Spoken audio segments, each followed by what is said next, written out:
Madam, तुमचा मराठी चित्रपट येतोय, चित्रपटाच्या अगोदरच प्रसिद्धी झालेली आहे, काय सांगा त्या चित्रपटाबाबत? खूप काही चाललंय त्या चित्रपटाच्या मागे. आताच मला कळलं की काहीतरी केसेस टाकलेत पुण्यामध्ये, कारण दुसरा टीझर लॉन्च झालाय आणि 2 ऑक्टोबरला रिलीज आहे फिल्म. तेव्हा मला फोन आला, तर मी म्हटलं आधी मी ते सगळं चेक करते, मग मी बोलते ह्या विषयावर. कारण मला असं वाटतं की माझ्यावर केस करणं हे चुकीचंच आहे. आधीच ऑलरेडी तुम्ही 25 करोडचा दावा ऑलरेडी टाकला होता. त्यात परत काल टीझर आल्यानंतर परत तुम्ही पोलीस स्टेशनमध्ये FIR केली असं ऐकलंय.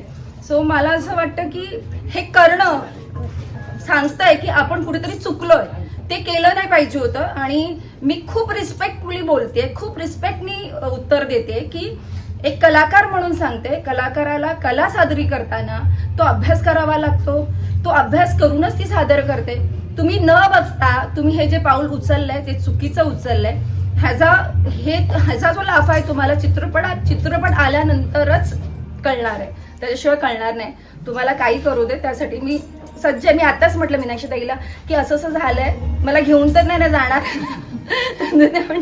ते म्हणजे असं काय नाही होणार, पण मला माहिती नाही. आता मी बाहेर गेल्यानंतर कळेल मला काय आहे ते, बघू काय होतं. एकीकडे चाकणकर ताई कोर्टामध्ये गेलेल्या, त्यांच्याशी काय बातचीत झाली का चाकणकर मॅडमशी तुमची? नाही, मी काय बातचीत करू या विषयावर, मी काय चर्चा करू याच्यावर? मला वाटतं मी काम केलेलं आहे, मी एक कलाकार म्हणून कला सादर केली आहे. आणि ते तुम्ही बघितल्याशिवाय तुम्ही स्वतःहून सोडून घेताय की ती मी आहे. तुम्ही बघा तर काय आहे, काय दाखवलंय, काय चित्रपट बघितल्याशिवाय तुम्ही कशाला आरडाओरडा करताय? तुम्ही न बघता काय बोलताय? आधी बघा तर खरं, मग तुम्ही बोला ना. अजून सेन्सॉर नाही झाला चित्रपट, उद्या सेन्सॉर होईल, काय होईल? सेन्सॉर करताना तुम्ही आत्ता हा त्रास देताय, सेन्सॉर करताना किती त्रास देणार आहात? त्याच्यामुळे ह्या सगळ्या गोष्टीला म्हणतात ना, हे सगळं गोष्टीला हा अंधाराला बाजूला करत तो चित्रपट 2 तारखेपर्यंत पोहोचतोय. तर दुसरा टीझर ऑन झालाय, बघू काय होत आहे. धन्यवाद.